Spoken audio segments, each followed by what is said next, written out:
નમસ્કાર મિત્રો, આજે આપણે જાણીશું ભારતીય પરિષદ અધિનિયમ 1909, જેને મોર્લે મિન્ટો સુધારા તરીકે ઓળખવામાં આવે છે. તે સમયે જોન મોર્લે ભારતના રાજ્ય સચિવ હતા અને લોર્ડ મિન્ટો દ્વિતીય ભારતના વાઇસરોય હતા.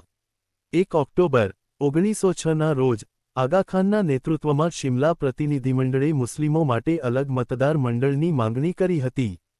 ત્યારબાદ 30 ડિસેમ્બર 1906ના રોજ ઢાકામાં નવાબ સલીમુલ્લાહ, નવાબ મોહસિન ઉલ મુલ્ક અને વકાર ઉલ મુલ્કના પ્રયાસોથી ઓલ ઇન્ડિયા મુસ્લિમ લીગની સ્થાપના કરવામાં આવી. 1909ના આ અધિનિયમ દ્વારા મુસ્લિમો માટે અલગ મતદાર મંડળની વ્યવસ્થા શરૂ કરવામાં આવી. આ તેની સૌથી મહત્વપૂર્ણ જોગવાઈ હતી. આ ઉપરાંત ગવર્નર જનરલની કાર્યકારી પરિષદમાં પ્રથમ ભારતીય તરીકે સત્યેન્દ્ર પ્રસન્ન સિન્હાની નિમણૂક કરવામાં આવી. કેન્દ્રીય અને પ્રાંતીય વિધાન પરિષદોના સભ્યોની સંખ્યામાં વધારો કરવામાં આવ્યો તેમજ સભ્યોને પ્રશ્ન પૂછવા અને બજેટ પર ચર્ચા કરવાનો અધિકાર આપવામાં આવ્યો.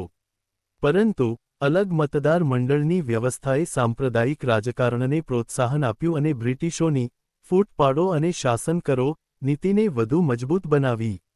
આવી જ મહત્વપૂર્ણ જીકે અને ઇતિહાસની માહિતી માટે અમારી ચેનલને ફોલો કરો. આભાર.